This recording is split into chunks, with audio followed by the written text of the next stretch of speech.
Assalamualaikum warahmatullahi wabarakatuh.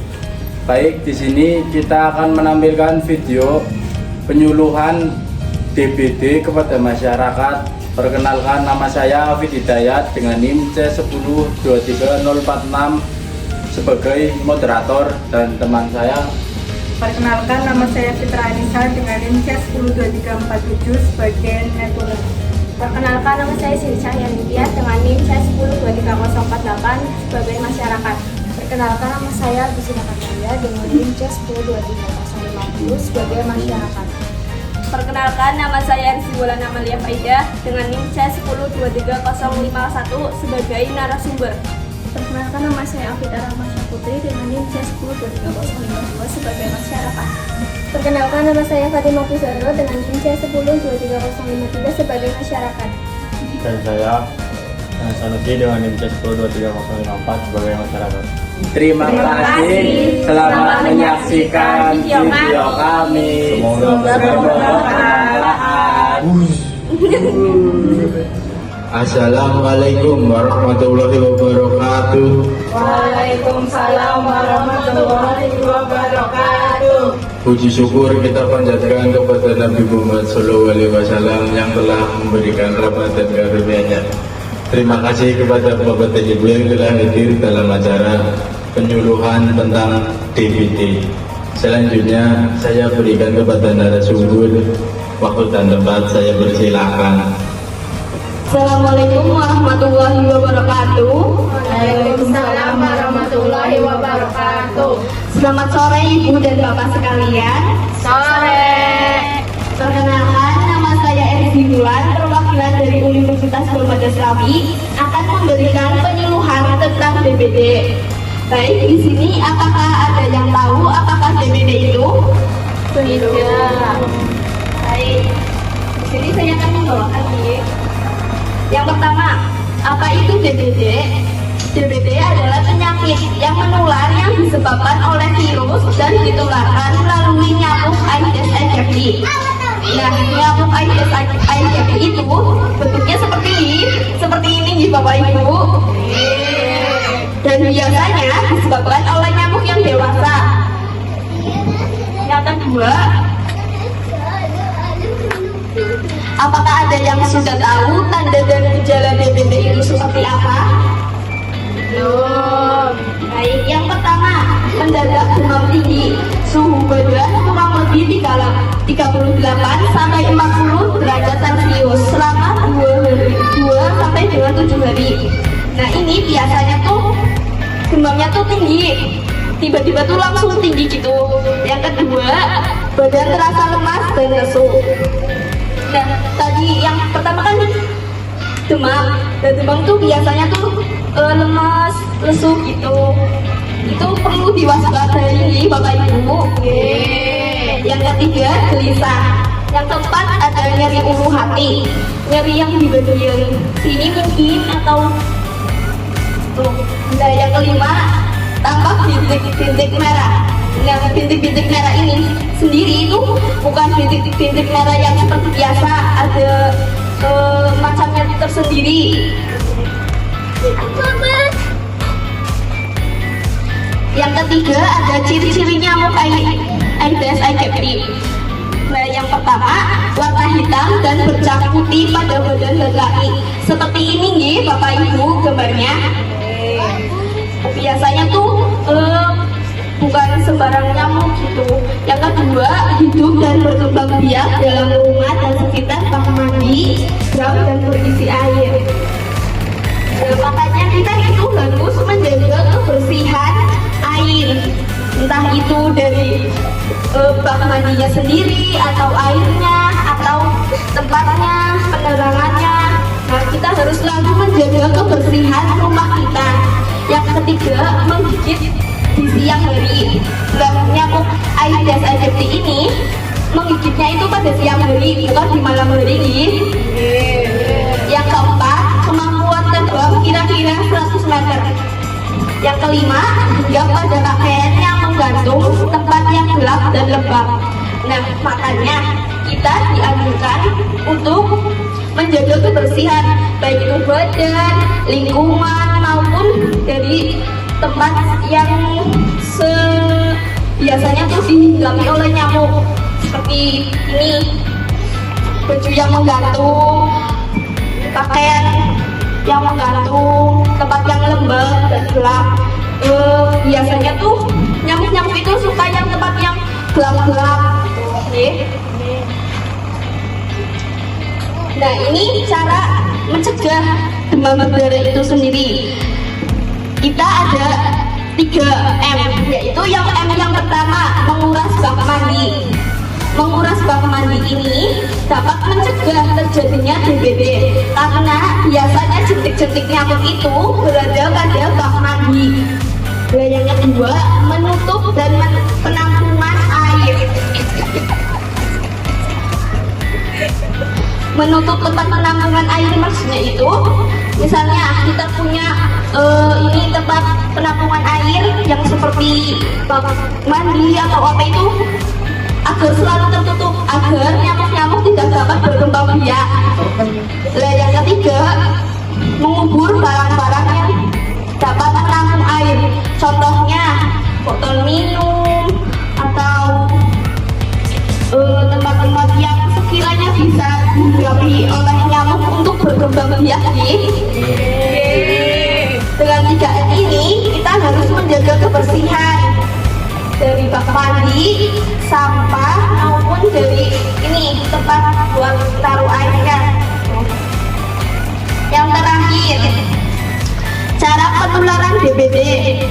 Yang pertama, gigitan nyamuk Aedes aegypti. Nah, tadi sudah dijelaskan. Nah, nyamuk Aedes aegypti itu menggigit nih Bu. Nah, itu virusnya tuh bisa menyebabkan DBD itu.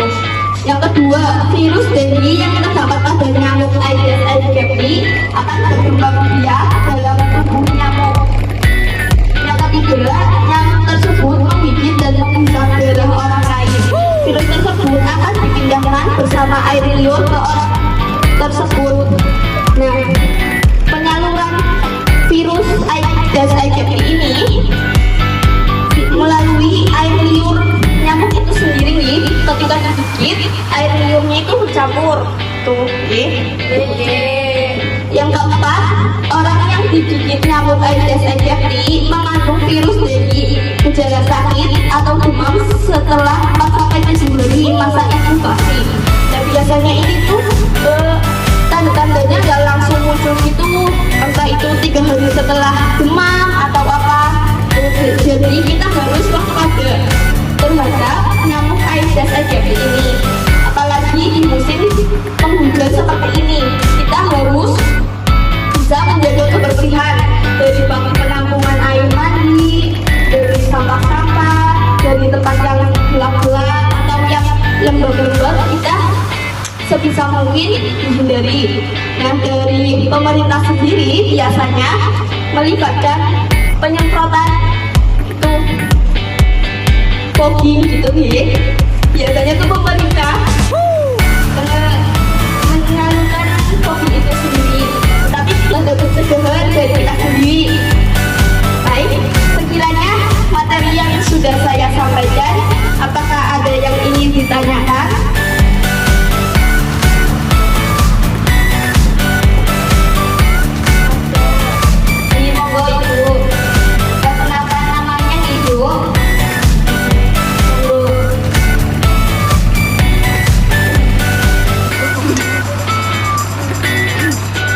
Perkenalkan, nama saya Alfita Ramasa Putri. Izin bertanya, Mbak, apakah ada langkah-langkah yang harus diambil jika seseorang dicurigai menderita demam berdarah? Itu pertanyaannya.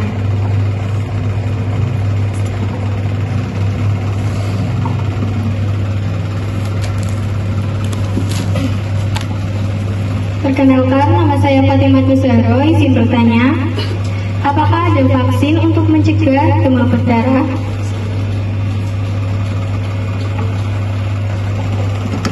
Perkenalkan, nama saya Sini Cahyanti. Izin bertanya ya Bu, bagaimana cara mendukung seseorang yang sedang pulih dari demam berdarah?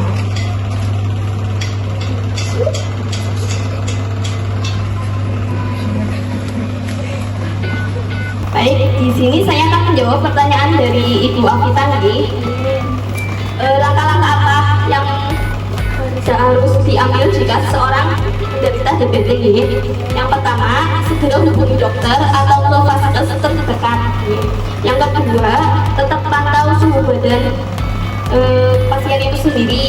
Yang ketiga, jangan memberikan obat pereda nyeri yang mengandung aspirin kepada pasien karena dapat meningkatkan resiko pendarahan. Yang keempat, pastikan pasien mendapatkan istirahat yang cukup dan minum yang banyak cairan untuk mencegah dehidrasi. Nah itu tadi, yang pertama kita harus segera menghubungi dokter atau ke vaskes yang terdekat. Yang kedua, kita tetap harus pantau suhu badan pasien tersebut agar tidak terlalu tinggi atau bisa menyebabkan kejang atau pendarahan itu. Yang ketiga, pemberian obat aspirin. Jangan memberikan obat aspirin karena dapat menyebabkan pendarahan. Yang keempat, pastikan pasien selalu tercukupi cairannya. Baik, yang kedua pertanyaan dari Ibu Zahro, apakah ada vaksin untuk mencegah demam berdarah? Saat ini sudah ada vaksin yang disebut sebagai vaksin Dengavia yang dikembangkan untuk mencegah infeksi virus dengue yang merupakan penyebab demam berdarah. Nah, vaksin ini telah disetujui untuk digunakan di beberapa negara, tetapi efektivitasnya dan pandangannya masih terus dipelajari. Baik, yang ketiga pertanyaan dari Ibu Siti, bagaimana cara mendukung seseorang yang sedang pulih dari demam berdarah atau seorang yang sedang pulih? Nah, ya. Satu, dengarkan dan dengan empati ketika mereka ingin berbicara tentang pengalaman mereka selama sakit. Yang kedua, berikan dorongan positif dan kata-kata semangat untuk membantu penyembuhan dan semangat terhadap pasien. Yang ketiga, habiskan waktu bersama mereka untuk mengalihkan perhatian dan rasa sakit. Nah, makanya kita itu harus selalu empati kepada semua orang. Baik, selesai sudah penyuluhan acara ini. Nanti disambung lagi oleh teman saya yang akan mengevaluasi kegiatan hari ini. Baik, kepada rekan saya, silakan.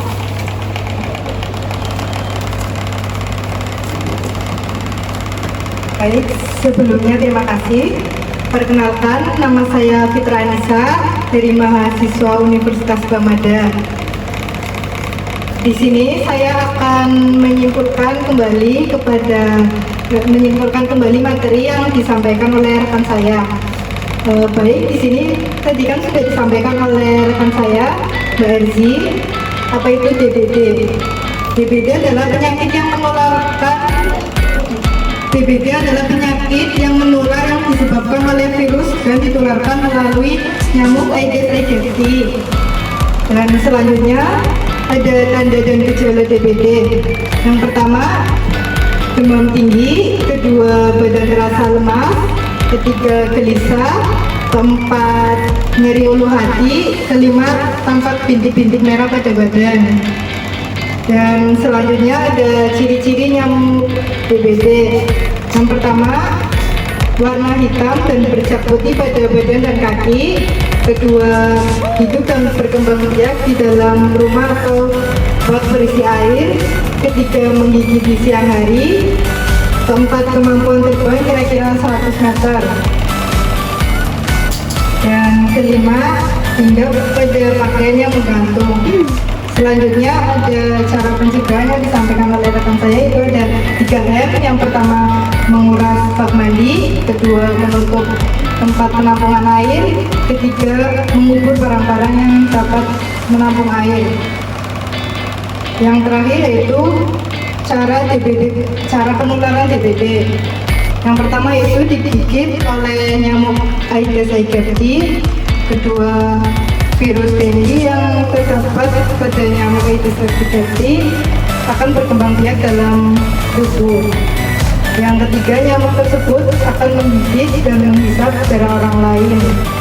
Virus tersebut akan dipindahkan bersama air liur orang tersebut.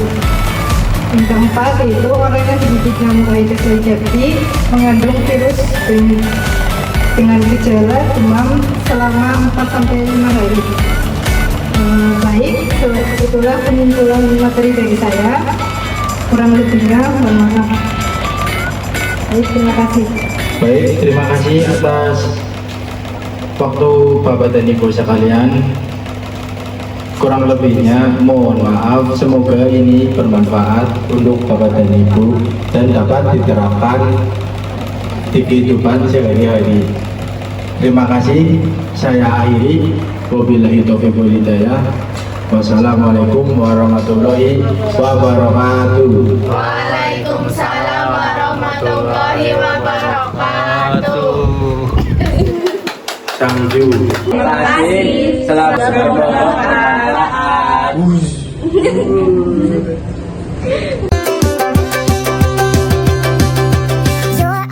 Tapi jodoh tetap